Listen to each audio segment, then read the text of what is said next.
Maisto pramonę krečia skandalai. Europoje į jautieną kažkas pridėjo pigesnės arklienos. Kinijoje į mėsos gaminius ne vienerius metus sukčiai maišydavo žiurkienos. Globaliame pasaulyje maisto kokybės kontrolė tampa gyvybiškai svarbi, siekiant išvengti masinių apsinuodijimų ar epidemijų. Biojutikliais galima greitai ir patikimai demaskuoti tokius atvejus, nustatyti įvairiomis pavojingomis bakterijomis užkrėstus vaisius ir panašiai. Biojutikliai labai maži, bet gudrūs prietaisai, padedantis žmonėms registruoti įvairiausių medžiagų koncentraciją ore, skysčiuose ir kitur, ypač kenksmingų medžiagų. Štai kodėl jie taip paplito medicinoje, maisto pramonėje ir jų paklausa nemažėja. Jutikliai taip yra labai svarbu, kadangi jų pagalba galima nustatyti, kiek yra tam tikros medžiagos. Pavyzdžiui, dirbant maiste arba dirbant su medicininiais objektais, gali pasakyti, kiek yra kažkokio tai, sakykime, produkto, kurio mes nežinom, kurį mes norim nustatyti. Tai gali būti atsiradęs ligos pasekoje, jeigu medicinoje, jeigu maiste, tai gali būti tiesiog arba maisto pramonėje reiškia kažkas jau genda, arba maisto gamintojai tiesiog pridėjo papildomai kažko, ko nereikėtų. Aflatoksinas, salmonelės, botritis, listerijos, ochrotoksinas, ešerichijos koli bakterijų štamai. Tai tik keli pavojingų mikroorganizmų ar toksinų pavadinimai, kurie aptinkami ant įvairių vaisių, mėsos produktuose ir kitur. Biojutikliai idealiai tinka maisto pramonėje, nes jie specifiški, veikia selektyviai ir greitai. Jais tiksliai nustatomas pesticidų kiekis produktuose, matuojami gliukozės, sacharozės, alkoholio koncentracijų pokyčiai, kurie yra svarbus ir nedviprasmiškas maisto kokybės įvertinimas. Lietuvoje net kelios mokslininkų grupės kuria tokius prietaisus. Tarp jų ir daktarės Rasos Pauliukaitės komanda iš Fizinių ir technologijos mokslų centro. Kuo šie jutikliai skiriasi nuo įprastinių? Pasirinkom grafeną, todėl kad jis yra gana nauja medžiaga ir dar ne visiškai ištyrinėta. Todėl buvo labai įdomu panaudoti būtent šioje srityje. Na, o lazerinės technologijos, todėl kad čia Lietuvoje turim geras galimybės. Ta proga ir jos dar, būtent jutiklių panaudojami, jos yra gana mažai plečiamos. Tai mes norėtume sujungti kuo daugiau technologijų ir tarpdisciplininių dalykų. Šios mokslo srities tendencijos iš esmės nesikeičia. Jutikliai skirstomi kelias rūšis. Jie dažniausiai būna akustiniai, temperatūriniai, piezoelektriniai, optiniai arba elektrocheminiai. Pastaruoju metu jutikliai tampa vis mažesni. Jie pradedami gaminti iš nanodalelių ar nanovamzdelių. Negana to, siekiant kuo greičiau demaskuoti pavojingus ligų sukėlėjus ant papajų augančių plantacijose kur nors Malaizijoje, mokslininkai montuoja jutiklius prie augalų ir sujungia juos į bevielį tinklą. Tokiu būdu galima realiu laiku kontroliuoti laukose bręstančių kavos pupelių ar vynuogių būklę. Dar viena tendencija – sumanios pakuotės. Juose integruoti biojutikliai suteikia informaciją apie transportuojamo maisto kokybę, apie vietos, kur jis laikomas mikroklimatą.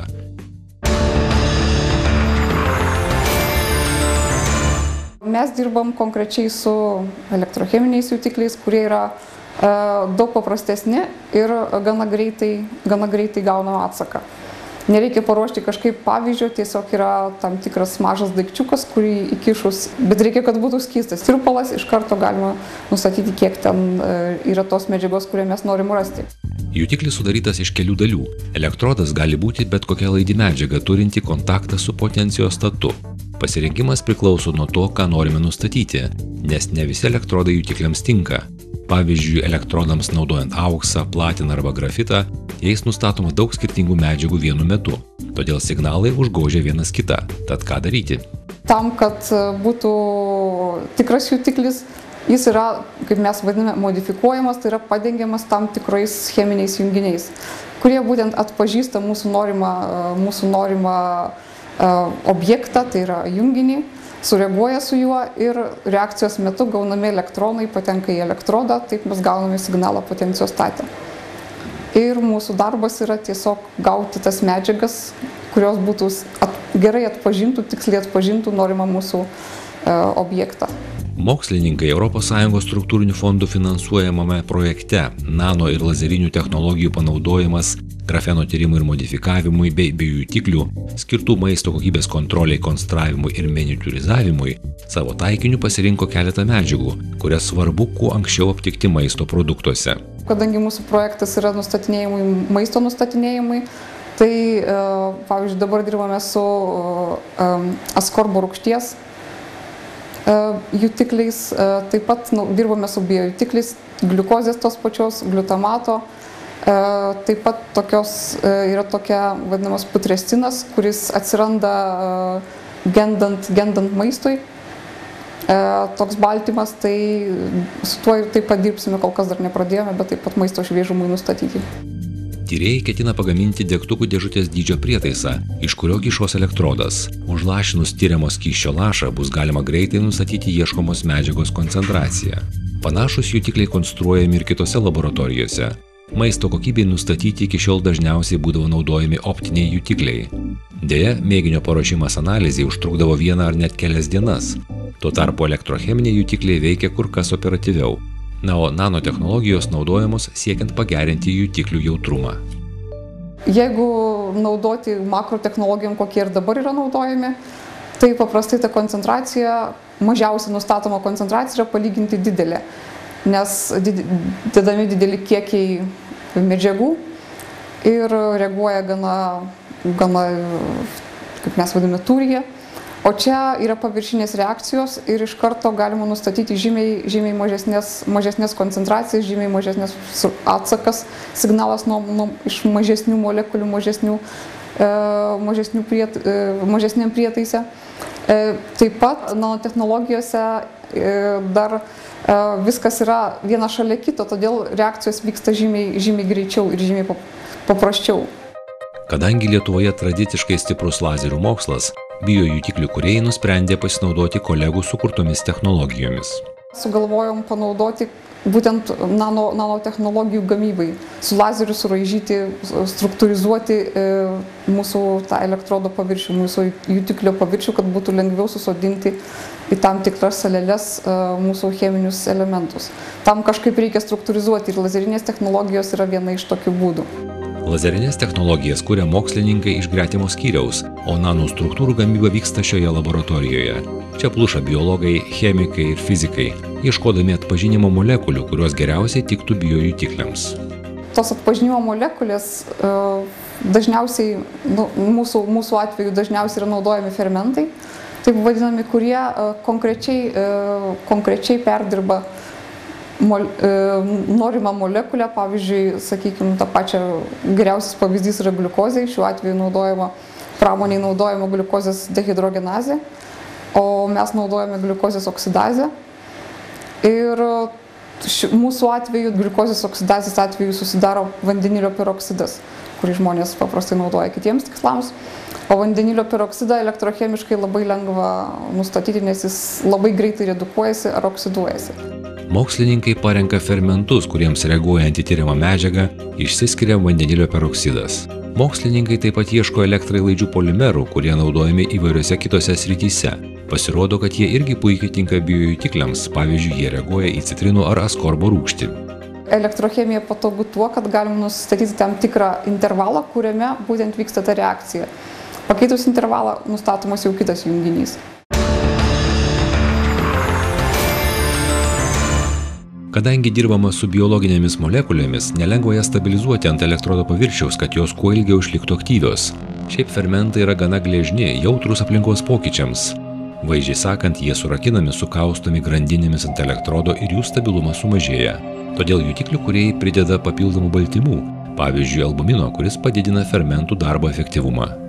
Jeigu biojutiklis gyvena 2 savaitės, aktyvus 2 savaitės, tai yra gerai. Todėl tai, ką mes darome, būtų vienkartiniai jutikliai, pigus ir vienkartiniai. Todėl mums ir reikia plius dar nanotechnologijų, kadangi dabartiniais atvejais ir naudojami dideli fermento kiekiai, kas iš karto labai pabrangino. 1 miligramas tokio fermento gali kainuoti net 1000 eurų. Todėl svarbu ne tik sumažinti jo kiekį biojutiklyje, bet ir pailginti prietaiso naudojimo laiką. Kol jutikliai nenaudojami, jie laikomi šaldytuve, na, o kambario temperatūroje išlieka veiklus maždaug 2 savaitės. Žodžiu, po keliarių metų kiekvienas iš mūsų galės kontroliuoti, ar ekologiškose produktuose nėra kokių nors etiketėje nepažymėtų konservantų ar egzotiškų priemaišų, tokių kaip žiurkės mėsa ar arkliena. Įsivaizduojame taip, kad norint pasitikrinti, ar tikrai kažko nėra papildomai pridėta, pavyzdžiui, ar tikrai nusipirkai tokį produktą, kokį nori, ar yra tikrai tas, kas užrašyta ant etiketės, tai žmogus gali įsigyti tam prietaisiuką, taip pat pasirinkti taip vadinamus mūsų elektrodus, kokiu norėtų, aišku, juos reikėtų laikyti šaldytuve. Kol kas mokslininkai prisipažįsta nežinantis, ar paklausa bus pakankama. Tokius patobulintus biojutiklius bus galima naudoti ir maisto pramonėje, ypač tarpiniuose maisto gamybos procesuose, nuolat tikrinant, ar išlaikomos nustatytos maisto produkto gamybos sąlygos. Mes pasirinkom jutiklius, būtent tas jutiklius toms medžiagoms, kurios yra pavojingos sveikatai, kurioms žmonės yra alergiški, kurios yra kancerogeniškos ir tos, kurias šiaip verta nustatinėti, pavyzdžiui, kaip gliukozė, kurią ne visi žmonės toleruoja, diabetikai pavyzdžiui. Šiuose darbuose naudojama labai perspektyvi medžiaga – grafenas. Pasaulyje jis pastaruoju metu plinta greitai, kadangi turi daug privalumų ir tinka, kuriant įvairius jutiklius. Tuo įsitikino ir Lietuvos tyrėjai, lazeriu apdorojantis biojutiklių paviršių taip, kad biocheminės reakcijos ant jo vyktų kuo sparčiau. Mūsų projektas būtų iki 15 metų kovo pabaigos. Tai iki to mes planuojame bent jau turėti veikiančius kelius biojutiklius. Nebūtinai gal patį produktą, bet produkto prototipą. Planuojame sumažinti tą vadinamą potenciostatą prietaisą, dabar pakankamai didelį, sumažinti iki degtukų dėžutės dydžio ir šiek tiek maždaug įsivaizduojant tokio dydžio. Ir turėti keletą tokių elektrodų, kurie nustatinėtų norimas vadinamas analitės arba produktus, kurių mes norime rasti. Sugebėjimas greitai identifikuoti virusus ar bakterijas praverčia ne tik maisto pramonėje. Tokie prietaisai naudojami kovoje su terorizmu, vertinant vaistų saugumą bei kokybę, nustatant diagnozę pacientams. Visai neseniai nacionalinėje Lawrence Livermore laboratorijoje Jungtinėse valstijose sukurtas biojutiklis, galintis nustatyti net 3000 skirtingų virusų ar bakterijų per 24 valandas. Tokie jautrūs bei universalūs instrumentai padidins maisto produktų saugumą, leis agronomams stebėti ant augalų įsitaisiusius patogenus arba greitai diagnozuoti ligą. Matyt, gyvensime dar saugiau.